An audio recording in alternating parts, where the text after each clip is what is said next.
Okay, let's start. Okay, မင်္ဂလာပါခင်ဗျကျွန်တော်တို့ဒီနေ့18ရက်ဒီဇင်ဘာလ2025ဖြစ်ပါတယ်ကျွန်တော်တို့စင်ကာပူအချိန်8:14 8:14 8:15ရှိပါပြီဟုတ်ပြီကျွန်တော်တို့ဒီတပတ်ကကျွန်တော်တို့မနေ့ကကျွန်တော် non farm payroll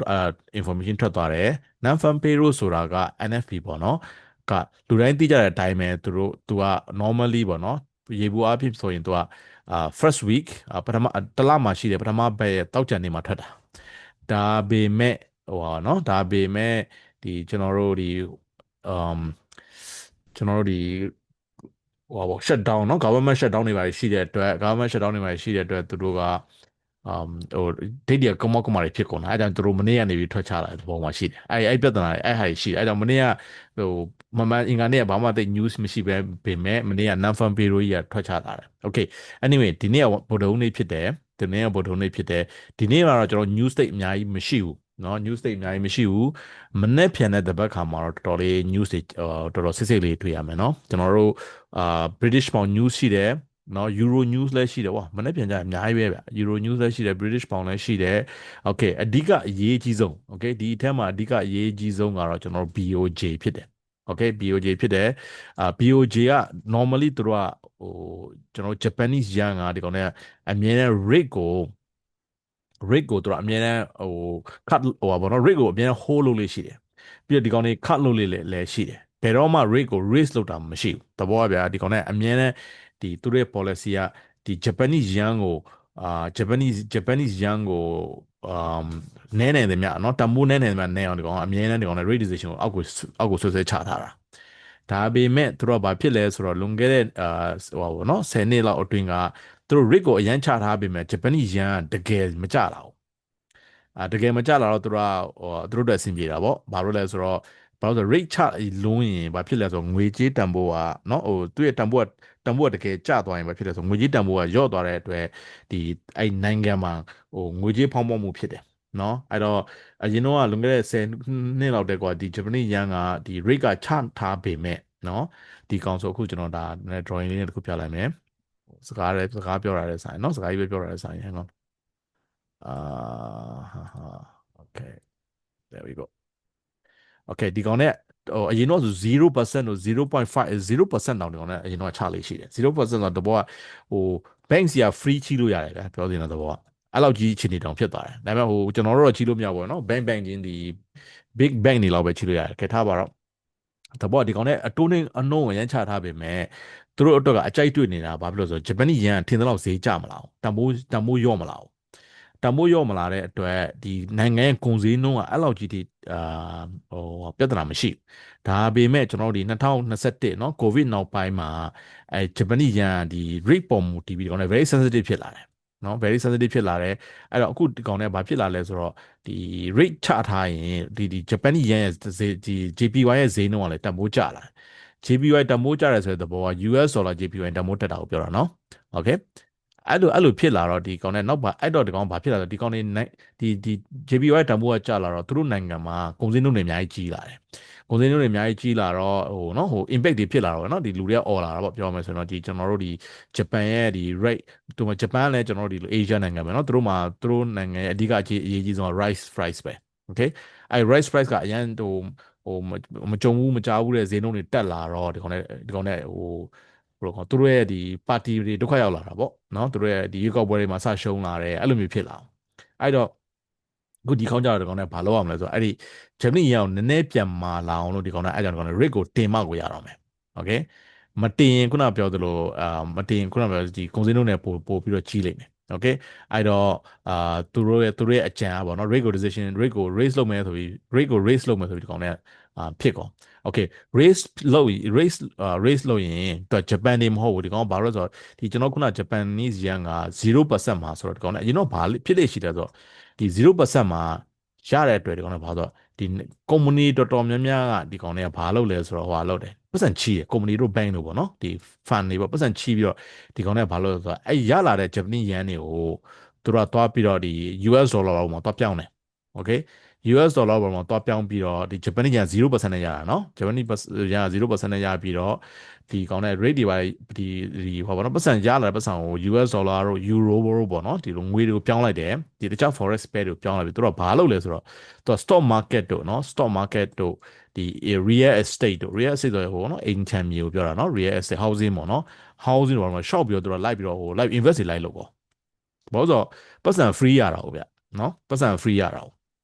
အဲ့တော့ပြဿနာတွေကဘာဖြစ်လာလဲဆိုတော့ဟိုဒီ0%တော့ပြဿနာမရှိဘူးเนาะ0%တော့ပြဿနာမရှိတကယ်လို့အဲ့0%ကနေဒီဖြည်းနဲ့ percent ဒီအတိုးနှုန်းကတက်လာရင်ချီးထားတဲ့ငွေတွေအတိုးတက်လာဆိုတာကိုပြောတာဖြစ်တယ်တော့ပေါက်တယ်ထင်တယ်เนาะအဲ့ကြရင်ဘာဖြစ်လဲဆိုတော့ခုနအဲ့ stock တို့ housing တို့တွေမှာဝင်ထားတဲ့ပတ်စံတွေပြန်ပြီးတော့ထွက်လာပြီးတော့သူပြန်ပြီးတော့ဒီဂျပန်ရန်တွေကိုပြန်ဝင်တတ်တယ်အဲ့ဟိုဒီကျွန်တော်တို့ဒီ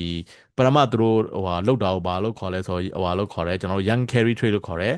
okay carry trade လို့ခေါ်တယ်အဲဒါအဲ့ carry trade ကဖြစ်နေတာကြာလာပြီအခုကျွန်တော်တို့အဲ့လိုမျိုးဂျပန်ယန်ကိုဟို post နော်ဟိုတက်လိုက်ပြီဆိုရင်အတုံးတုံးတက်လိုက်ပြီဆိုရင်တို့ကဘာဖြစ်လဲဆိုအဲ့ reverse carry trade ဖြစ်တတ်တယ်အဲ့ reverse carry trade ဖြစ်ရင်ခုနပြောသလိုအဲ့တို့ငွေတွေပဲရမလဲဒီဘဏ်ကိုအကျွေးပြန်ဆက်ဖို့ငွေတွေပဲရမလဲဆိုတော့ခုနအဲ့ stock တို့ housing တို့နော်အကုန်ပေါ့အဲ့ဒီတခြား products တွေကနေပြီးတော့အဲ့မှာဟိုထုခွဲရောင်းချပြီးတော့ပြောအောင်ပေါ့နော်ပတ်စံတွေဟိုပြန်ပြီး sell လုပ်ပြီးတော့ပတ်စံပြန်အကျွေးဆက်ရမှာဖြစ်တယ်အဲ့အကြောင်းဒီကောင်တွေကအဲ့လိုမျိုးရန်ကခုနကျွန်တော်တို့ပြောသလိုငါတို့ raise လုပ်မယ်လို့ပြောလိုက်ရင်အဲ့ကြောင့်ဒီကောင်တွေအကုန်လုံးဈေးကျတာဖြစ်တယ်အဲ့တော့ကျွန်တော်ဒီလွန်ခဲ့တဲ့3ရက်မှာ US stock market ကြီးဈေးကျနေတယ်ပါဆိုဘာကြောင့်လဲဆိုတော့အဲ့ဒီ yam risk လုံးမဲ့risk လုံးမဲ့ information ဒီကောင်တွေက price in လုံးနေတာကျွန်တော်သဘောပေါက်မယ်ထင်တယ်သဘောပေါက်လားမသိဘူးတော့ပေါ့ကျွန်တော် chat ထဲမှာ yes လို့ဖြေပေးပါ okay young carry trade လုပ်တယ်လို့ခေါ်တယ်အခု young carry trade လုပ်တဲ့တောင်မှကြော်လွန်ပြီးတော့အခုကျွန်တော်တို့ဒီအဲ့လိုမျိုး race up ပြီး race လုပ်မယ်ဆိုတော့နည်းနည်းဒီ risk တွေများလာတဲ့အတွက်ဒီကောင်တော့ပေါ့နော် carry trade ပေါ့ rewinding ပြန်ဖြစ်နေပြီ okay အဲ့ကောင် short ရှိတယ် okay အဲ့ကောင် short ရှိတယ်အဲ့ကြောင့်ဒီကောင်တွေကလည်းသတိတော့ထားနေတာအတင်းဟို rate ကိုအတင်းဟိုတိုးလို့မရအောင်တိုးလိုက်တိုင်းဒီကောင်တွေအဲ့ခုနပြောသလိုအဲ့ stock ထဲကနေငွေပြန်ပြီးတော့ပြန်ထွက်ကုန်ပြီးတော့အကုန်လုံးဒီဟွာတဲ့ဟိုနော်ကုန်ပြန်ဝင်ကုန်လိမ့်မယ်အဲ့ကြရင် short အကြီးရှိတယ်အဲ့အကြောင်း okay အဲ့ဒီ number 1အချက်ကြောင့်ကျွန်တော်တို့ stock market ကဟိုနော်ဟိုကျွန်တော်တို့ဒီ rate cut လုပ်ပင်မဲ့နော် US က rate cut ပြီးခဲ့တဲ့ဘက်ကလုပ်တယ်နော် US ကပြီးခဲ့တဲ့ဘက်ကလုပ်ပင်မဲ့အဲ့ဒီကျွန်တော် stock market မတက်တဲ့ပြင်ကြအောင်ကြာနေသေးတယ် okay ဒါနံပါတ်1ချက်နံပါတ်2ချက်က okay နံပါတ်2ချက်ကဘာလဲဆိုတော့ဒီကျွန်တော်တို့ဒီ Federal Reserve ကကျွန်တော်ပြီးခဲ့တဲ့ဘက်ကဒီကောင်တဲ့ rate ကိုခါလို့တာတော့ဟိုလူတိုင်းတည်ပြီးသားဗျာနော်ခါလို့မဆိုလူတိုင်းတည်ပြီးသား okay ဟိုပြောမယ်ဆိုရင်တော့ဟိုကျွန်တော်တို့ price in လုပ်ပြီးလို့ပြောလို့ရတယ်နော် price in ဆိုတာပြောတော့ဗျာဟိုတည်ပြီးသားပြီဆိုတော့ပြောလို့ရတယ် okay ဒီကောင်နဲ့ပြီးတော့ဘာတွေထွက်လာလဲဆိုတော့ဒီကောင်နဲ့ projection လုပ်ရတယ် projection ဆိုတာငါတို့ဒီเนาะရှေ့3လမှာဘာလုပ်မယ် plan ပေါ့เนาะငါတို့ဒီရှေ့နှစ်မှာဘာလုပ်မယ်လို့သူတို့ project လုပ်ရတယ် Federal Reserve ကကျွန်တော်ထင်တာတစ်နှစ်ကိုrate decision ကဥပမာပြင်များကျွန်တော်တို့10ကရှိတယ်ထားလိုက် rate announcement rate announcement 10ကရှိရင်အဲ့ဒီ projection ကတစ်နှစ်ကို4ကလောက်လုပ်ရတယ်တဘောက3လပတ်တိုင်း4ကတစ်ခါလုပ်ရတဲ့အတွက်4ကလုပ်ရတယ်အဲ့တော့ကျွန်တော်တို့ပြီးခဲ့တဲ့တစ်ပတ်ကဟိုဒီကောင်တွေအဲ projection လုပ်သွားတယ် projection နဲ့မှအရေးကြီးဆုံးကဒီကောင်တွေဘာအရေးကြီးဆုံးဒီကောင် dot plot လို့ခေါ်တယ်နော်dot plot လို့ခေါ်တယ်အဲ့ dot plot ကိုဒီကောင်တွေကdot plot ဆိုတော့သူကဘာကိုပြောတာ Federal Reserve ကသူကဟိုငါတို့ကဒါကိုကြိုမြင်တယ်ဒါကိုကြိုမြင်တဲ့အတွက်ဒီလိုမျိုးနော် rate ကိုဘယ်လိုလုပ်မယ်သူတို့မှာတခြားဟာတွေရောလည်းရှိတာပေါ့နော် rate တွေမဟုတ်ဘူးဘယ်လိုလုပ်မလဲဆိုတော့သူကကြိုပြီးတော့ပြောတာ okay ဒီကောင်နဲ့အရေးကြီးတယ် okay trading ကကျွန်တော်တို့ chart ကိုကြည့်ရုံနဲ့အမြတ်မရအောင်ဘာဖြစ်လို့လဲဆိုတော့ chart ကchart ကပြောတာဆို market move ပြီးမှ chart ကပေါ်တာဖြစ်တယ်အဲ့တော့ဟိုလူတယောက်ပဲသွားနေတာကိုကျွန်တော်တို့က chart ကိုကြည့်တယ်ဆိုအရေးကိုလိုက်ကြည့်တာနဲ့အရေးကိုလိုက်ကြည့်ပြီးအဲ့လူပဲသွားနေတာဆိုတော့မှန်းတာနဲ့အတူတူပဲဘာလို့လဲဆိုတော့အဲ့လူကချက်ချင်းရောနော်သွား okay သွားနေတယ်ဆိုရင်တော့သူ့ဟိုနော်အရှိပဲသွားဆိုတော့အရေးကိုကြည့်ချင်းအဖြစ်အရှိပဲသွားတယ်ဆိုတာမှန်ပေမဲ့ဟိုချက်ချင်းနော်အဲ့လူကဟိုလမ်းပြောင်းသွားရင်အရေးကချက်ချင်းလိုက်မပြောင်းဟုတ်တယ်မလားအဲ့ကြတော့ကိုကအဲ့မှာမှားတတ်တယ်အဲ့ဒီအတွက်ကြောင့်ကျွန်တော်တို့ဒီ technical အရေးကိုကြည့်တာဖြစ်တယ် fundamental ကအဲ့လူကိုကြည့်တာဖြစ်တယ်အဲ့လူပဲကို direction မူတည်နေဆိုတော့အဲ့ကြောင့်ကျွန်တော်တို့က fundamental လည်းသိဖို့လိုတယ် okay သိဖို့လိုတယ်နော်ဟိုတကယ်လို့ trading မှာတကယ် seriously ပတ်စံရှာခြင်းနေဆိုရင်တော့ဒါတွေကိုနားလည်ဖို့လိုတယ် okay ဟိုကျွန်တော် trader တော်တော်များများငါ trader ပဲဆိုပြီးတော့ကျွန်တော်ဒီတောင်းတန်လူတွေရှိမှငါ trading လုပ်တတ်တဲ့လောက်ကတော့ပြောတာလောက်ကတော့ဒါအဲ့လောက်ထိပြင်ပန်းခံကြမလို့နော်အရေးကြီးတာတကယ် trading မှာပတ်စံရှာခြင်းနဲ့ဘာကြောင့် market တွေ move လုပ်နေဆိုတော့သိချင်အဲ့လိုမျိုး technical တွေမကောက်ဘူး fundamental ဘာနဲ့တိခောက်မှုမိဖို့လိုတယ် okay ဒီကောင်တွေကဘာပြောသွားလဲဆိုတော့ဟုတ်ပြီကျွန်တော်တို့ဒီမှာကျွန်တော်တို့ဒီ rate ကနော်ကျွန်တော်တို့ rate ကအခုလောလောဆယ်3539နဲ့305ပေါ့နော်ပြန်ပြန်ဒီကောင်နဲ့ဟို in between ပေါ့နော်အဲ့တော့သူက3539လို့ခေါ်လေးရှိတယ်အဲ့လောက်မှာသူက rate ကဒီအခုလောလောဆယ်ဝဲနေတာနော်သူက American ရဲ့ interest rate ကအတိုးနှုန်းอ่ะဟုတ်ပြီသူတို့ဘာတွေပြောသွားဆိုတဲ့ချက်ကြည့်အောင်ကျွန်တော်တို့ဒီအခုပြောရမှာဆိုအခုသူတို့ရဲ့ rate decision ဒီမှာရှိတယ်နော် rate decision ဒီမှာရှိတယ်ဒါ2025ဒါ2026 okay 2026လဲကြာရောဒီသူတို့မှာသူတို့မှာပေါ့နော်သူတို့မှာဒီ member တွေပေါ့နော်ဒီ1 dot က member တယောက်ကိုစားပြုတာဖြစ်တယ်တဘောကသူတို့မှာဒီ Federal Reserve ကကျွန်တော်တို့ဒီ forward တယောက်တည်းပြောချင်တယ်ပြောလုပ်ချင်တယ်လို့မရအောင် okay ပိုဝဲတယောက်တည်းပြောချင်တယ်ပြောလုပ်ချင်တယ်လို့မရဘူးသူတို့မှာဒီ Federal Reserve မှာဒီ governor တွေရှိတယ် member တွေရှိတယ်အဲသူတို့ကနေပြီးတော့ voting လိုမျိုးပေးရတယ်ပြီးတော့သူတို့မှာလည်းသူတို့ team တွေရှိတယ်အဲ team တွေကနေသူတို့ research လုပ်တယ် okay အဲ့တော့ဟိုတယောက်ချင်းစီကနေပြီးတော့ဟိုပါပေါ့နော်သူတို့မဲပေးရတယ် okay ဒါကဘာလို့အရေးကြီးလဲဆိုတော့2026မှာဒီအခုလောဆယ်ကျွန်တော်ရဲ့ rate ကဒီမှာနော်2026မှာလူတော်တော်များများ2026အကုန်ပေါ့နော်ဒီ2026အစနေပြီးအဆုံးထိမှာလူတော်တော်များများ rate ကဒီလောက်မှာရှိနေမယ်လို့အာဟိုနည်းနည်းဟိုဘောနော်နည်းနည်းအဆုံးအထိကိုအထင်ကြီးပေးတဲ့လူလည်းရှိတယ်ဒီလောက်မှာထင်ကြီးပေးတဲ့လူတွေလည်းရှိတယ်ဒီလောက်မှာထင်ကြီးပေးတဲ့လူလည်းရှိတယ်ဒါပေမဲ့နော်ဒါပေမဲ့တကယ်လူတော်တော်များများ member တော်တော်များများကအလွန်ဆုံးဒီလောက်အထိပဲအာဒီလောက်အထိပဲစေးမယ်လို့သူတို့ပြောထားတာဖြစ်တယ်အဲ့တော့ဘာကိုပြောတာလဲဆိုတော့အခုလောလောဆယ်3.5ရှိတယ်ဗျာနော်သူတို့များသောအားဖြင့်ထင်ကြီးပေးထားတာ2026အကုန်မှာ3လောက်အထိပဲရှိမယ်လို့ပြောသွားတာဖြစ်တယ်အဲ့တော့ကျွန်တော်တို့ဟိုဟာပေါ့နော်အမ်တွက်လိုက်မယ်ဆိုရင်သူတို့ပြည့်မြတ်အပြင်ဟိုသူတို့ meeting တစ်ခုမှာဟိုပါနော်0.25ကိုသူတို့ခတ်လေးလုပ်လေးရှိတယ်နော်အဲ့တော့သူတို့ထင်ကြီးပေးတာအလွန်ဆုံးမှာ0.5ပဲခတ်လုပ်မယ်ဆိုတော့ပြောထားတာဖြစ်တယ်အဲ့တော့ဘာကိုပြောတာလဲဆိုတော့ဒီ2026မှာနော်ဘာကိုကြည့်ပြီးပြောလို့ရဒါကိုကြည့်ပြီးဘာဆုံးဖြတ်ချက်ဟောပါတော့အထင်ကြီးပေးလို့ရဆို2026မှာကျွန်တော်တို့တနည်းလုံးနေမှာ rate ကနှစ်ခါပဲဆက်လုပ်မယ်လို့ဆိုပြီးပြောတာလို့အမှန်ခံမှန်းလို့ရတယ်အဲ့ဒီမှာ short ဖြစ်တာပဲ okay အဲ့တော့ဒီကျွန်တော်တို့ stock market ကြီးကခုနပြောသလိုဒီကောင်နဲ့ forward looking သူတို့တည်သမျှသတင်းတွေအကုန်လုံးကသူတို့မှာ price in လုပ်ပြီးသားပြီအဲ့တော့အဲ့ဒီလိုမျိုးဒီ rate ဒီဟောပါတော့ dot plot ကြီးလည်းထွက်လာရောဒါကြီးကိုတစ်ချက်လဲကြည့်လိုက်ရောလူတွေကဟာခွိုင်မယ်ရှင်းနေမှာဟိုပေါ့နော်အများဆုံး0.5 percent rate ခတ်လုံးမယ်ဟောပေါ့နှစ်ခါပဲ rate ခတ်လုံးမယ်လည်းဖြစ်ကော rate ခတ်လုံးမှာနဲတယ်ဆိုပြီး stock market ကြီးကျသွားတာဖြစ်တယ် okay အဲ့တော့အများကြီးထားပါ stock market ဆိုတော့ forward looking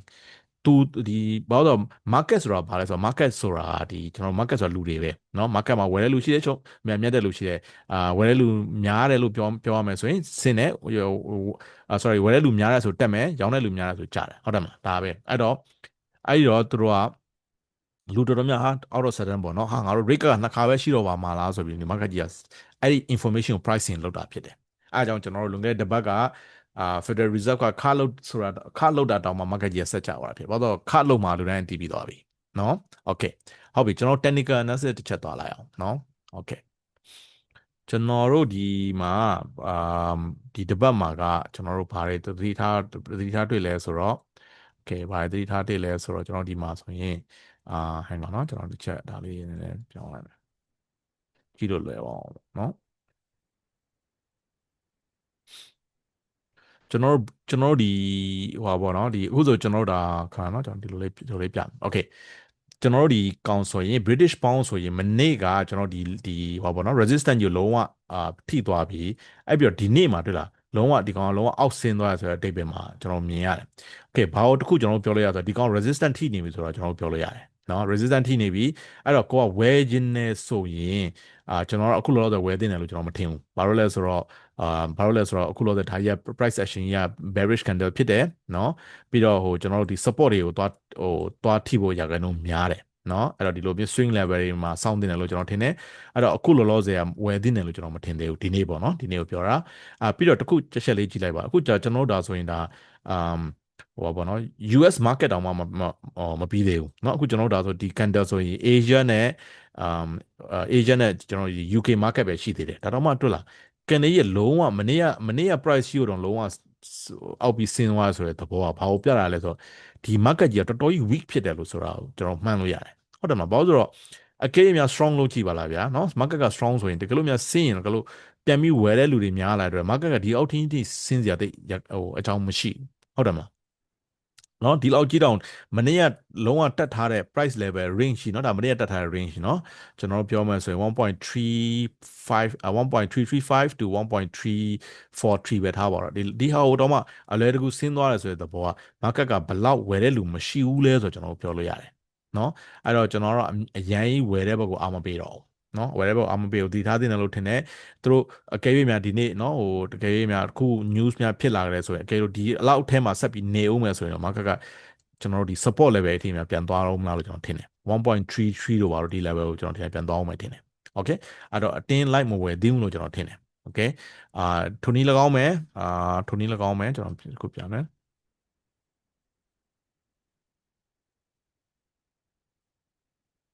okay ထိုနည်း၎င်းမယ်ဒီမှာဆိုတက်လာကျွန်တော်ဒီအာ euro ဆိုရင်ဒီ market ကြီးကဒီ resistance လုံးဝဖောက်သွားတယ်ဒါပေမဲ့အဲ့လုံးဝဖောက်သွားဆိုလူတွေဘာထင်လဲဟာ market ကတက်တော့မှဆိုဆက်အပေါ် like ပြီးဝယ်ရအောင် okay အဲ့ချိန်မှာခုလောဆယ် market ကတက်လာအလွယ်တကူပဲအောက်ပြန်ဆင်းနေပြီအဲ့တော့ကျွန်တော်ခုနမြင်တာတော့ဒီလိုမျိုး support level အထိသွားအောင်မယ်လို့ကျွန်တော်ထင်တယ်အဲ့တော့ဝယ်ခြင်းနဲ့ဆိုရင်ဒီလောက် level တွေမှာ market ပြန်ပြီးတော့ bounce ပေါ့နော် bounce ဆိုတဲ့ဘောကဒီလိုမျိုးဆင်းမယ်ပြီးတော့ bullish candle အပြတ်ရောင်း candle เนาะဒီလိုမျိုး candle အဲ့လိုမျိုးဖြစ်လာဖို့အထီကိုကျွန်တော်တင်စောင့်တင်တယ်လို့ထင်တယ် okay trading ကဝယ်တာရှိတယ်ရောင်းတာရှိတယ်ဘာမှမလုပ်ပဲစောင့်ကြည့်နေတာရှိတယ် okay trading ကဝယ်ရမယ်ရောင်းအမြဲတမ်းဝယ်ရမယ်ရောင်းရမယ်မဟုတ်ဘူး okay okay ဘာလို့လဲဆိုတော့အာတော်တော်များများရာခိုင်နှုန်းတော်တော်များများတောင်စောင့်ကြည့်တာနဲ့ဘာမှမလုပ်ပဲနဲ့ market ထဲမှာနေတာဟိုအဲ့ကောင်လဲ position ပဲ waiting is also a position လို့ကျွန်တော်တို့ပြောလို့ရှိတယ် okay အဲ့တော့ကိုယ့်အတွက်ဒီလိုမျိုး level ရဲ့ပို့ပြီးတော့နော်အမြတ်ရဖို့ရာခိုင်နှုန်းများတယ်လို့ကျွန်တော်ထင်တယ်ဘာလို့ trading ကကျွန်တော်တို့ timing business တစ်မျိုးပဲအချိန်ကတစ်ခုကိုစောင့်ရတဲ့business ပဲအဲ့တော့ဟိုကိုကသူများမို့သူများဟိုဘယ်လိုခေါ်သူများတဲ့စောပြီးတော့ကြိုဝယ်လို့လဲကိုကမြတ်ချင်မှမြတ်တာနော်သူများတဲ့နောက်ကျပြီးတော့မှအာဟိုစောင့်တခြားစောင့်ပြီးမှဝယ်တိုင်းလည်းမြတ်ချင်မှမြတ်တာကျွန်တော်ပြောရဆိုတော့အရေးကြီးတာသူ့အချိန်နဲ့သူ့ခါကိုဟိုဟောပေါ့နော်သူ့အချိန်နဲ့သူ့ခါကိုကိုက်ဖို့လိုတယ်အဲ့တော့ဟို market ကြီးတက်လို့လိုက်ဝယ်ဆင်းလို့လိုက်ရောင်းတာတဲ့เนาะကျွန်တော်ကတော့အမြဲတမ်း trading ကို plan လေးတစ်ခုနဲ့เนาะokay drawing ပေါ့ဗျာအနည်းဆုံး drawing လေးပေါ့ drawing လေးလုပ်လိုက်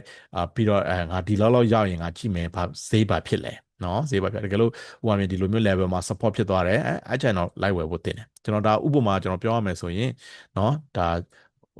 ဆိုတာအနီးဆုံးပဲ okay market ကကျွန်တော်ဒီမှာဆိုရင် market ကဒီမှာတက်လာတယ်เนาะ market ကတက်လာတယ်ပြီးတော့အနီးရောက်ကတက်ပေါ်လာဟုတ်တယ်မလား okay အဲ့တော့ကိုယ်လိုက်မဝယ်ဘူးဒီလောက်က support level ဖြစ်တယ်အဲ့တော့ဒီလောက် level မှာကိုကဘာဖြစ်မလဲဆိုစောင့်ကြည့်တယ်ကျွန်တော်တစ်ရက်ဆောင်ရတယ်နှစ်ရက်ဆောင်ရတယ်သုံးရက်ဆောင်ရတယ်လေးရက်မြောက်နေ့မှာတော်တော်ကန်တဲ့ရက်ပြန်တက်သွား okay ဒီ level မှာ bounce ဖြစ်သွားပြီအဲ့တော့မှကိုကလိုက်ဝယ်ခြင်းလိုက်ဝယ်လို့ရတယ် okay အဲ့တော့ဟိုကိုဝယ်တဲ့မဝယ်ဟိုဘယ်လိုခေါ်မလဲ chart ကိုမြင်လိုက်တာနဲ့ဝယ်ဖို့ရောင်းဖို့မစင်စားပါနဲ့ okay ကိုကဘယ်နားမှာဝယ်မယ်ဘယ်နားမှာရောင်းမှာဆိုကြိုသိဖို့လိုတယ်လို့ကျွန်တော်ထင်ပါတယ် okay အဲ့တော့ကျွန်တော်တို့အခုလောဒီ euro လည်းနည်းနည်းပြန်ဆင်းမယ်လို့ကျွန်တော်ထင်တယ်အလွယ်တကူပေါ့နော်ဒီ1.173 1.17လောက်ကိုကျွန်တော်ထင်တာပြန်ပြီးဆင်းမယ်လို့ထင်တယ် okay alright နောက်တစ်ခုကရွှေ okay ရွှေကအခုလောဆယ်ကအခုရွှေကကျွန်တော်မနေ့ကကျွန်တော်ပြောခဲ့တယ် okay ရွှေကဒီကောင်နဲ့ဘာဖြစ်သွားလဲဆိုတော့မနေ့ကကျွန်တော်တို့ဒီ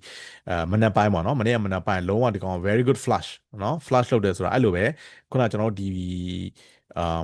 ဒီ level မှာ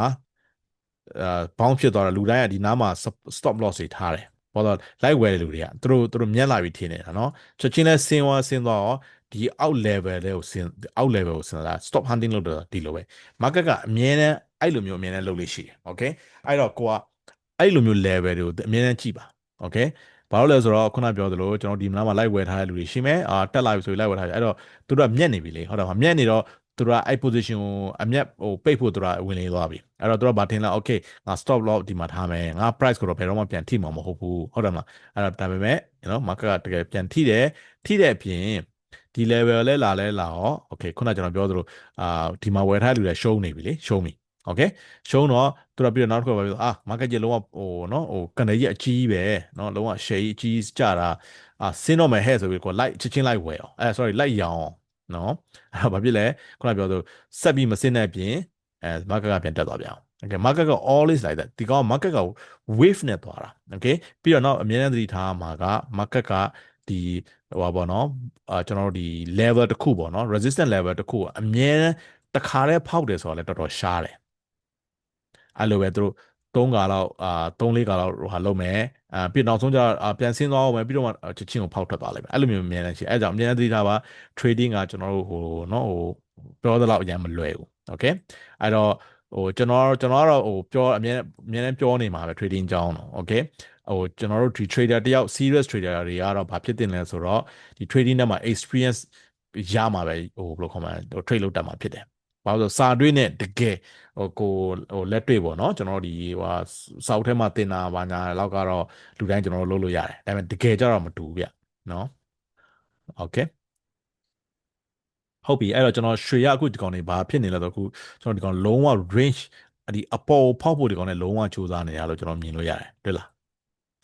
းသူတို့တစ်ခါဖောက်တယ်မရဘူးပြန်ဆင်းသွားတယ်โอเคနှစ်ခါဖောက်တယ်မရဘူးပြန်ဆင်းသွားတယ်โอเคကျွန်တော်ဘာကိုသတိထားမိလို့ရလဲဆိုတော့သူတို့ဖောက်လိုက်တဲ့အချိန်နဲ့တစ်ခါဒီဟောပေါ့နော်ဒီ level ဖောက်ဖို့စူးစမ်းတဲ့အချိန်တိုင်းမှာเนาะအချိန်နဲ့မှဒီကျွန်တော်ဒီဟောပေါ့နော်ပြန်ပြီး bounce ဖြစ်တဲ့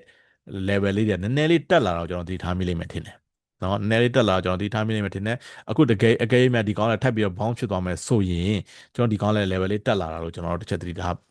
လို့ပြောလို့ရတယ်အဲ့တော့ဟိုပြောရမယ်ဆိုရင်များဟိုပေါ့နော်ရောင်းလာတဲ့အဝဲတဲ့ဟိုတဖြည်းဖြည်းအပေါ်ဖောက်လာတယ်လို့ကျွန်တော်ပြောလို့ရတယ်โอเคအဲ့တော့ကျွန်တော်တို့ဟိုဟာနော်ဖြစ်နိုင်တော့မကြမီမှာကျွန်တော်တကယ်လို့ဖောက်ထွက်ဖို့ရကြလို့များတယ်လို့ကျွန်တော်ထင်တယ်โอเคဒါပေမဲ့တစ်ဖက်ကလည်းကျွန်တော်သတိထားမှာအကယ်၍ဒါဆိုခုကြာထားဆိုတော့ကျွန်တော်တို့ဒါ first support ရှိပြီဒါရှိရင် second support ရှိပြီဒါရှိရင်ကျွန်တော်ဒါဆိုတာ third support ရှိပြီ okay market ကိုအတင်းအများကြီးလိုက်မဝယ်ပါနဲ့ okay တကယ်လို့ကိုကဗျာဟုတ်ပြီကျွန်တော်တက်မယ်ထင်လို့ကျွန်တော်တို့ဒီမှာဝယ်လိုက်တယ်ထား okay stop loss ကဥပမာကျွန်တော်ဒီလောက် level ထားထဲမှာကျွန်တော်ထားလိုက် okay အကယ်၍ market ကမဖောက်ဖဲနဲ့ပြန်ဆင်းလာခဲ့ရင်နောက်ပြီးတော့ဒီကောင် stop loss now ဟိုဖြစ်လာခဲ့တယ်ထိလာခဲ့တယ်ဆိုရင်အထူးသဖြင့် number 1ချက်ထပ်ပြီးတော့မဝယ်ပါနဲ့နော်ကျွန်တော် trader တော်တော်များများရှုံးတာကအဲ market analysis ကြောင့်မဟုတ်ဘူးဘာလို့လဲဆိုတော့သူတို့တွေစပြီးတော့ဟို position ကနော်ဟိုပြောမှဆိုဟိုပါဘောနော် float မိတယ်ပေါ့နော်အဲ float စမိတဲ့အချိန်မှာအဲသူတို့ short လုပ်တာပြဿနာပဲ okay နံပါတ်1ချက်မှာသူတို့ float ကျွန်တော်ဗမာပြည်မှာတော့ very good term ရှိတယ်ဗျာကျွန်တော်စင်ကာပူမှာတော့ draw down လို့ခေါ်တယ်ကျွန်တော်ဗမာလိုကတော့ float မိတယ်လို့ခေါ်တယ်ဟုတ်တယ်မလားအဲ float မိတဲ့အချိန်မှာအဲ short မိုးကောက်ကလေး short လုပ်တာအဲမှာပိုရှုံးတာပဲ okay နံပါတ်1ချက် float မိရင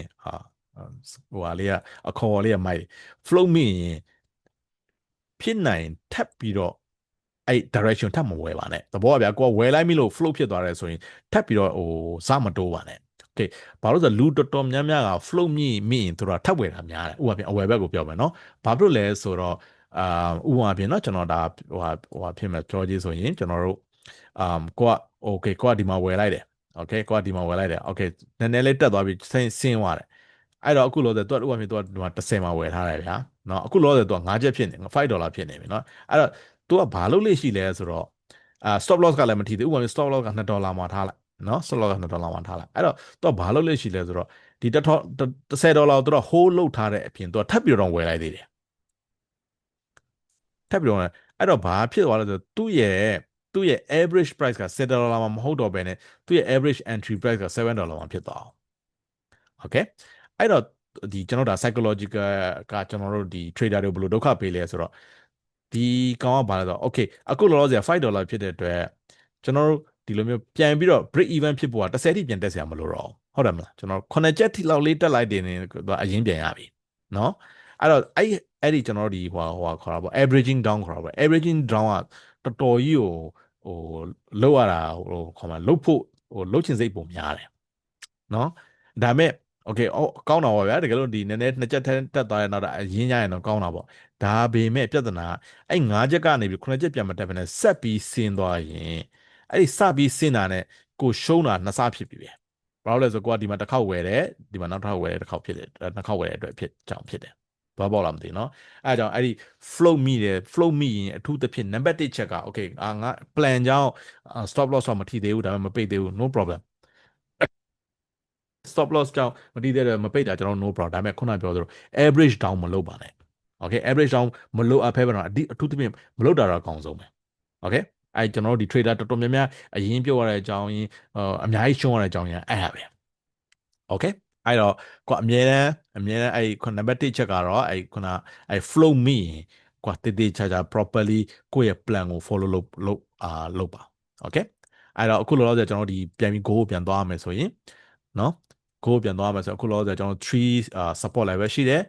အဲ့ support level လေးတွေတစ်ချက်သတိထားပါကျွန်တော်အမြင်ကတော့ဒီပြည့်ဒီကောင်ပြန်ပြီးဖောက်ထွက်သွားမယ်လို့ကျွန်တော်ထင်တယ်ဘာလို့လဲဆိုတော့ in the longer run up trend လို့ကျွန်တော်တို့ပြောလို့ရတယ်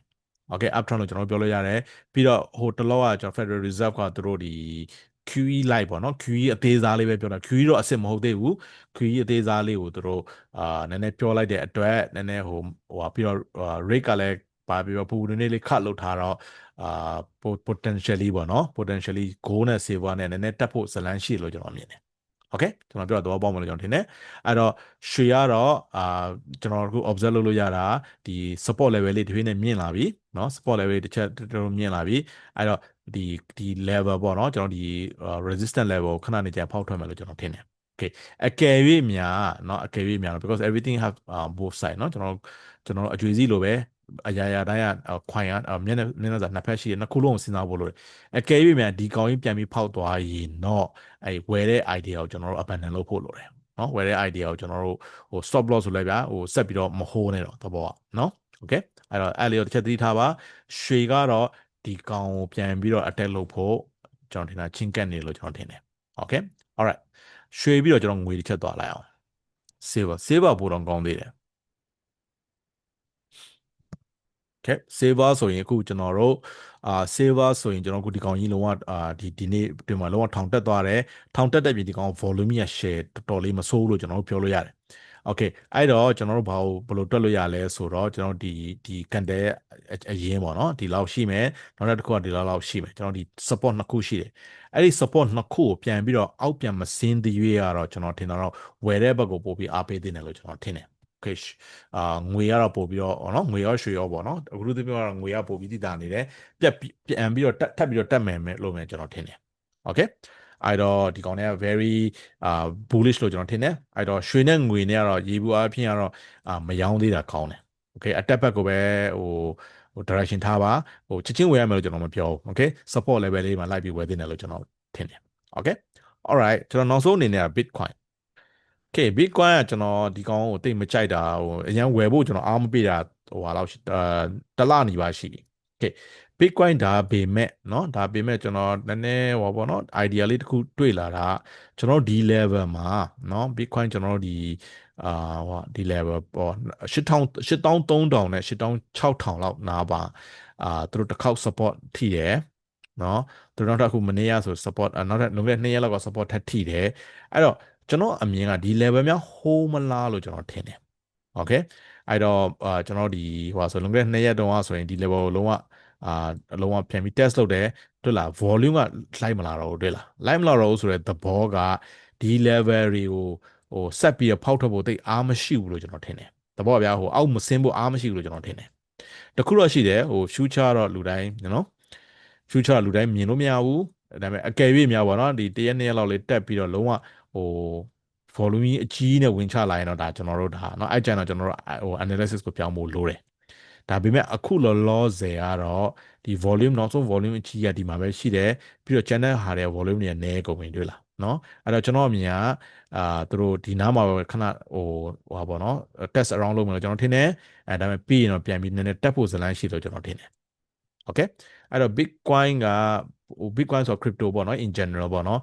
နည်းနည်းတက်ဖို့များဇလန်းလေးရှိလာသလားလို့ကျွန်တော်ထင်တယ်ဟိုတက်ရိပ်ဟိုပေါ့နော် price action confirmation ရှိလားဆိုတော့မရှိသေးဘူး confirmation လုံးဝမရှိသေးဘူးဒါပေမဲ့ကျွန်တော်တို့ဒီကျွန်တော် volume နဲ့ဟိုပါပေါ့နော် analysis လုပ်ရမယ်ဆိုရင်ကျွန်တော်ထင်တယ် bounce ဖြစ်ဖို့နည်းနည်းရာခိုင်နှုန်းများသလိုရှိတယ် okay အဲ့တော့crypto ကတော့တက်ရိပ်နည်းနည်းကျွန်တော်ထင်တာပြန်ဟိုပြန်ဖြစ်ဖို့နည်းနည်းရာခိုင်နှုန်းရှိတယ် okay trading ကတော့ခုနပြောသလိုပဲဟိုဘလူးမှာတက်အပ်ပြောလို့မရအောင်ဟိုတက်အပ်ပြောနိုင်တယ်ဆိုတဲ့လူကလည်း तू ဘာပြောနေမှန်းတကယ် तू မသိဘူးဘာလို့ဘလူးမှာဟို future ကိုမမြင်နိုင်ဘူးเนาะဒါပေမဲ့ခုနကျွန်တော်တို့ပြောသလိုကျွန်တော်တို့ clue လေးတွေကြည့်တယ်ဟိုဖြစ်နိုင်ကြီးလေးကျွန်တော်တို့ကြည့်တယ်အဲ့တော့အခုလောလောဆယ်ကျွန်တော်မြင်ရတာဖြစ်နိုင်ကြီးကတော့ volume ဒီမှာတစ်ခေါက်ထိသွားပြီပြီးတော့ဒီမှာ volume တွေကတိတ်များများဆဆမလာတော့တဲ့အတွက်ခဏနေကျွန်တော်ထင်ပြန်ပြီးတော့ဟိုเนาะဟို buy back ကိုပြန်ပြီးတော့အားတန်လာမယ်လို့ကျွန်တော်ထင်တယ် okay okay အဲ့တော့ဒီနေ့ကတော့ဒီလောက်ပါပဲ okay ကျွန်တော်တို့ရွှေနဲ့ငွေနဲ့အကြောင်းလည်းကျွန်တော်ရှင်းပြပြီးပြီကျွန်တော်ပထမမှာကျွန်တော် Yang carry trade အကြောင်းဒီ fundamental အကြောင်းလည်းကျွန်တော်ရှင်းပြပြီးပြီ okay ရေနံလေးကျွန်တော်တစ်ချက်သွားလိုက်မယ် okay ရေနံက a little bit similar to ကျွန်တော်တို့ဟိုနဲ့တူတယ်เนาะ a little bit similar to um Bitcoin နဲ့နည်းနည်းတူတယ် okay ဒါပေမဲ့ကျွန်တော်တို့ခုနပြောသလိုပဲရေနံကလုံးဝအခုလောလောဆယ်တက်ဖို့အခြေအနေကကျွန်တော်ဒီ candle ကဗျာဒီခုနောက်ဆုံး candle เนาะကျွန်တော် candle နဲ့ပြမယ်ကျွန်တော်ဒီနောက်ဆုံးဒီ candle ကအခုလောဆယ်ဒါဒီနေ့ candle ဖြစ်တယ်ဒီနေ့ candle ဆိုတဲ့သဘောကကျွန်တော်တို့ဒါဟိုတက်နေတုန်းကျနေတုန်းဟုတ်တယ်မဒီ candle ကိုကျွန်တော်တို့အရင် confirm ယူလို့မရသေးဘူးเนาะအဲ့တော့ကျွန်တော်အမြင်ကတော့ potentially bottoming ကျွန်တော်ဒီနေ့မှာဘလို့ဘလို့ဟာပေါ့เนาะ candle ဒီ candle ဘလို့ပိတ်တယ်ဆိုတော့ကျွန်တော်သတိထားကြည့်ဖို့လိုတယ်ကျွန်တော်အမြင်ကတော့ဒီကျွန်တော်ထင်တာ Bitcoin နဲ့လည်းတူတယ်လို့ကျွန်တော်ထင်တယ်အခုမှရောင်းပြီဆိုရင်တော့ကျွန်တော်သိအားမပေးဘူး okay ကျွန်တော်ရဲ့ weekly plan ကကျွန်တော်ကြမယ်လို့မှန်းထားတယ်အဲ့တော့ကျွန်တော် plan ထားတဲ့အတိုင်းပဲဒီ market ကြီးကကျလာတယ်တွေ့လားเนาะကျွန်တော်ဒါပြီးခဲ့တဲ့တနင်္ဂနွေနေ့ကလွန်ခဲ့တဲ့3ရက်ကကျွန်တော်ဒါရေးထားခြင်းဖြစ်တယ်เนาะအဲ့တော့အခုလောကျွန်တော်မှန်းထားတဲ့အတိုင်းပဲဈေးကကျလာတယ်ဒါပေမဲ့အခုလောလောဆယ်မှာရောင်းမယ်ဆိုရင်တော့ကျွန်တော်အရင်အားမပေးတော့ okay ဘာဖြစ်လို့လဲကျွန်တော်တို့ဒီ level ကနေပြီးတော့เนาะဒီ level ဒါကျွန်တော် support လို့ခေါ်လို့ရတယ်เนาะဒီ level ကနေပြီးတော့သူတို့ဆင်းသွားတယ်เนาะခဏเนาะကျွန်တော်ပြန်ပြီး drawing ပြမယ်ဒီ level ကနေသူတို့အခုဆင်းသွားတယ်เนาะဒါပေမဲ့ဆင်းသွားတဲ့အချိန်မှာတော့ volume ကြီးကြီးမားမားကြီးမပါဘူးเนาะလွန်ခဲ့တဲ့2ရက်3ရက်ကန်တယ်ကိုကြီးကြီးအဖြစ်အဲ့တော့ဟိုဘာဖြစ်တက်လဲဆို volume ကြီးကြီးမားမားကြီးမပါတဲ့အတွက်ပြန်တက်လာရင်လဲ volume သိပ်မလိုအပ်ဖက်နဲ့ပြန်တက်လာတတ်လိမ့်ရှိတယ်เนาะဟိုကျွန်တော်တို့ဒီလိုမျိုး breakout ဖြစ်တဲ့အချိန်မှာเนาะ breakout ဖြစ်တဲ့အချိန်မှာကျွန်တော်တို့ဒီ volume ကြီးကြီးမားမားနဲ့ breakout ဖြစ်ခဲ့တဲ့ဆိုရင်တဘောပြန်တက်ခဲ့ရင်လဲအဲ့ volume ကြီးတဲ့နေရာကျရင်ဒီကောင်ကပြန်ပြီး resist လုပ်တယ်သဘောပေါက်လားမသိဘူးเนาะအဲ့တော့အခုလောလောဆယ်အခုလောလောဆယ်ကတော့ဒီဟိုပါဘောเนาะအခုလောလောဆယ်ကတော့ကျွန်တော်အမြင်ကတော့ဒီလိုမျိုးဟိုအလွယ်တကူဆင်းသွားတဲ့အတွက်ခုနပြောသလိုအလွယ်တကူလည်းပြန်တက်လာနိုင်တဲ့အခြေအနေမှာရှိတယ် okay အဲ့တော့ကျွန်တော်ကတော့အရင်အခုမှရောင်းမယ်ဆိုရင်တော့အရင်အားမပေးဘူး okay ဝယ်ခြင်းတယ်ဆိုရင်တော့အနည်းဆုံးဒီနေ့ candle လေးတော့စောင့်ကြည့်ပါ bullish candle များဖြစ်ခဲ့တယ်ဆိုရင်ကျွန်တော်တို့เนาะဟိုလည်းနည်းဟိုပါပေါ့เนาะဟိုအဝယ်ဘက်ကိုနည်းနည်း try လုပ်ကြည့်လို့ရတယ်ဟုတ်ကဲ့recording ကကျွန်တော်လုပ်လေးတော့မရှိဘူးဗျเนาะ recording ကကျွန်တော်လုပ်လေးမရှိဘူးဒီလိုမျိုးကျွန်တော်မနေ့က go through လုပ်တာတော့ဒီကျွန်တော်တို့တစ်ခေါက်ကျွန်တော် video လေးပြန်ကြည့်ပါ YouTube မှာရှိပါတယ်အဲ့ဒီကျွန်တော်ဒီ volume profile အကြောင်းပြောတာတို့ဒီကျွန်တော်တို့boom map အကြောင်းပြောတာတော့ဖြစ်ပါတယ်เนาะ okay so ကျွန်တော်ဒီနေ့ကတော့ဒီလောက်ပါပဲကျေးဇူးအများကြီးတင်ပါတယ်ဗာများပြောကြမေးစရာရှိသေးလဲခင်ဗျHSI good HSI is good okay HSI ကကျွန်တော်ဒီနေ့ကျွန်တော် analysis တစ်ခုပြီးထားတာရှိတယ် HSI ကကျွန်တော်ထင်တာပြန်တက်လာမယ်လို့ကျွန်တော်မြင်တယ် okay ဒါပေမဲ့ဟိုအမြင်ကြတဲ့အတိုင်းပဲလုံးဝ support ကြီးမှာ okay လုံးဝ support ကြီးမှာအဲ့တော့ကျွန်တော်တို့ဒါမျိုးကြတော့ဘာလိုမျိုးလုပ်ဖို့လိုလဲဆိုတော့ position building ခေါ်တာပေါ့နော်position building ခေါ်တာပေါ့ position building ဆိုတာကတော့ဟို position เนาะကိုအတက်မဲ့ထင်တဲ့ကိုဝယ်ထားလိုက် okay ဝယ်ထားကြည့်လိုက်ဆက်တက်လာပြီးတော့အခြေအနေကောင်းလာတယ်ဆိုထပ်ဝယ်တဘောကဒီကျွန်တော်ဒီ position ကို base လုပ်ဖို့ကျွန်တော်လိုတယ်ကျွန်တော်အမြင်ကတော့ HSI တက်မယ်လို့ကျွန်တော်ထင်တယ်ဒီကောင်းကိုဒါကျွန်တော်ဒီကောင်းကိုဒီလောက်နဲ့ကြည့်လို့မရအောင်เนาะကျွန်တော်တို့ဒီတကက်လုံးဝ higher time frame ကိုကြည့်မှရမယ်တဘောကဗျာဟိုဟာပေါ့เนาะကျွန်တော် zoom out ပေါ့เนาะ zoom out လုံးဝဒီကောင်ကြီးကဘာလုပ်နေတာလဲဆိုတော့ကျွန်တော်ဒါကျွန်တော်ဒီကောင်ကြီးကဘာလုပ်နေတာလဲတကက်ဒီကောင်ကြီးတပူကြီးလုပ်နေတာတွေ့လား market ကဒီကောင်နဲ့လွန်ခဲ့တဲ့เนาะလွန်ခဲ့တဲ့ကျွန်တော်တို့ဒီဟိုပါလွန်ခဲ့တဲ့နှစ်ပေါ့เนาะလွန်ခဲ့တဲ့နှစ်ပဲပြောရအောင်ပဲလွန်ခဲ့တဲ့နှစ်အထိလုံးဝ share တက်လာပြီးတော့ဒီနှစ်လုံးဒီကောင်တွေဘာမှထွေထူးမလုပ်ဘူးတွေ့လားပြီးတော့သူတို့ကဒီလိုဟာကြီးပေါ့เนาะဒီလိုမျိုးကြီးလုပ်နေတာအဲ့တော့လုံးဝကျွတ်စင်เนาะလုံးဝကျွတ်စင်ဒါပေမဲ့တခုတော့ရှိတယ်သူ့မှာ short ရှိတာခုနပြောသလိုဒီသူ့ရဲ့အတက်တွေကတော့ကျလာတယ် okay အဲ့တော့ဒီကောင်ဒီနားမှာ ကျွန်တော်တို့ဟိုခေါ်ပါဗျာလုံးဝဟို make or break condition ဖြစ်နေပြီအဲ့တော့အကယ်၍များเนาะကျွန်တော်ဒါပြန်ပြီး drawing လုပ်ပြမယ်เนาะကျွန်တော်တို့အကယ်၍များโอเคကိုကအခုလောဒီနားလောက်မှာဝယ်ပြီးတော့ဥပမာများ stop loss ဒီလောက်မှာထားခဲ့တယ်ဆိုရင်တက်သွားရင်ကိုယ့်ဘက်ကဒီ upside ကနည်းနည်းရခိုင်နှုန်းများတယ်ဟိုဆင်းသွားရင်တော့ကိုဒီလောက် amount တော့ရှုံးတော့ပါဗျာเนาะအဲဘယ်ရာမှတော့ free မရအောင်เนาะကို risk ရှိသလို reward လည်းရှိတယ်เนาะအဲ့တော့ကျွန်တော်အမြင်ကအခုလောဒီကောင် support ရောက်နေပြီအဲ့တော့ဟိုကျွန်တော်မှာဝယ်ဖို့ကျွန်တော် circular ရှိတယ် plan လည်းရှိတယ်โอเคအဲ့တော့ကျွန်တော်တို့ဟောင်ကောင်ပေါ့ဟောင်ကောင်နေမဟုတ်ဘူးမှန်တော့ဒီဟို market ပါပါတယ်ဒီကျွန်တော်တို့ဒီဟိုပါတော့ Chinese market ပါပါတယ်တဖြည်းနဲ့ light ဝယ်ဖို့တော့ကျွန်တော်စိတ်ကူးရှိတယ်โอเคဒါပေမဲ့ကျွန်တော် risk ကိုတကယ်ကိုတေချာကြည့်ပြီးမှဝယ်မှာဖြစ်တယ်အဲ့တော့ဥပမာဖြစ်များကျွန်တော်ဝယ်လိုက်တယ်เนาะကျွန်တော်ဝယ်လိုက်တဲ့အတွက်ဝယ်လိုက်ပြီးတဲ့နောက်ပိုင်းမှာအကြောင်းမျိုးကြောင့်ဗျာမတက်ဖက်နဲ့ဆင်းသွားတယ်เนาะကျွန်တော်ထပ်မဝယ်တော့ stop loss ရှိရဲဆိုတော့ထိပလေးစေတော့ဘာလို့လဲဆိုတော့ခုနပြောဆိုကျွန်တော်တစ်ခေါက်အရှုံးခံလိုက်တယ်ဗျာဒါခုနပြောထပ်လိုက်ဝယ်ဆင်းနေထပ်လိုက်ဝယ်ဆိုအဲ့ဒါအကောင့်ပြုတ်မဲ့ဇာတ်လမ်းရှိတယ်နော်အဲ့တော့ professional trader လည်းအဲ့လိုလုပ်လို့မရဘူးကျွန်တော်မှ plan ရှိရတယ် okay ငါဝယ်မယ်ဘယ်နားလောက်မှာဘယ်နားလောက်မှာဟိုပါဘောနော်အထူးသဖြင့်ဘယ်နားလောက်မှာဟိုတကယ်လို့ရှုံးယူမယ် stop loss ထိမယ်ဘယ်နားလောက်မှာငါ TP ထားမယ်ဆိုကျွန်တော်မှ plan ရှိပြီးသား okay ကျွန်တော်ရဲ့ plan ကဝယ်ဖို့ဟို test ဟိုပါဘောနော်ဝယ်ဖို့ plan ရှိတယ်အကယ်၍များဆက်တက်သွားရင်ကျွန်တော်တော့ဆက်ပြီးဝယ်မှာပဲ okay အဲ့တော့ကျွန်တော်တို့မြန်မာ trader တွေထဲမှာတကယ်ကျွန်တော် experience လည်းရှိလာတယ်เนาะဟိုကျွန်တော်တို့ဒီဟိုပါအမျက်လည်းများလာတဲ့ trader တွေကိုဟိုကျွန်တော်တို့ပို့ပြီးများစေခြင်းတယ်အရေးအတွက်ပေါ့ဘာလို့လဲဆိုတော့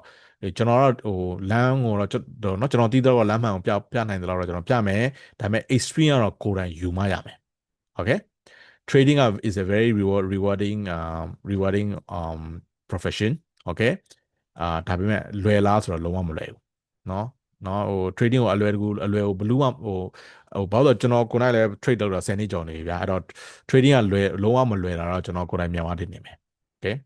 okay အဲ့တော့ဟိုတကယ်လို့ trading ကိုလွယ်လေးလို့ပြောတဲ့လူဆိုရင်လည်းဒါသူ trading ကိုသိချာမသိသေးလို့ဖြစ်တယ်တချို့တွေကြတော့ဗျာဟို bull market မှာเนาะဟို bull market မှာ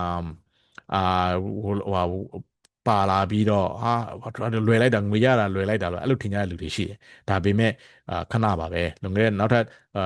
နည်းနည်းလေးကြာအောင် bear market တို့เนาะဟိုကျွန်တော် sideways market တို့လည်းတော်လိုက်တော့အဲ့သူခုနကသူမြတ်ထားတဲ့ပတ်စံတွေကုန်ပြန်ကုန်လာပဲเนาะအဲကြောင့်ဟိုเนาะဟို all rounder ဖြစ်ဖို့လိုတယ် all rounder ဆိုတာအဖက်ဖက်ကเนาะဟို market တိုင်းကိုကြုံဘူးမြင်ဘူးသိဘူးတွေเนาะပို့ပြီးကောင်းတယ် okay ကဲအဲ့တော့ကျွန်တော်ဒီနေ့ဒီလောက်ပါခင်ဗျာကျေးဇူးအများကြီးတင်ပါတယ်โอเคကျွန်တော်ဒီဗီဒီယိုကြိုက်တယ်ဆိုရင်ကျွန်တော် like လေးလုပ်ပေးပါကျွန်တော်ပြီးတော့ YouTube main YouTube မှာလည်းကျွန်တော်ပြန်တင်ပါမယ်โอเคကျွန်တော်ဒီ YouTube link လေးတွေကိုကျွန်တော်တို့အခုလောတဲ့ Facebook page တော့ရှိတယ်ကျွန်တော် Facebook page link လည်းကျွန်တော်ချပေးထားမယ်အဲ YouTube ကို standard ဆိုကျွန်တော်ရဲ့ဒီ YouTube link လေးတွေကိုလည်းကျွန်တော်တို့ Facebook เนาะညီကိုတို့ရဲ့ Facebook မှာလည်း share ပေးပါလို့ကျွန်တော်တောင်းဆိုချင်ပါတယ် okay so guys thank you very much have a great evening okay bye bye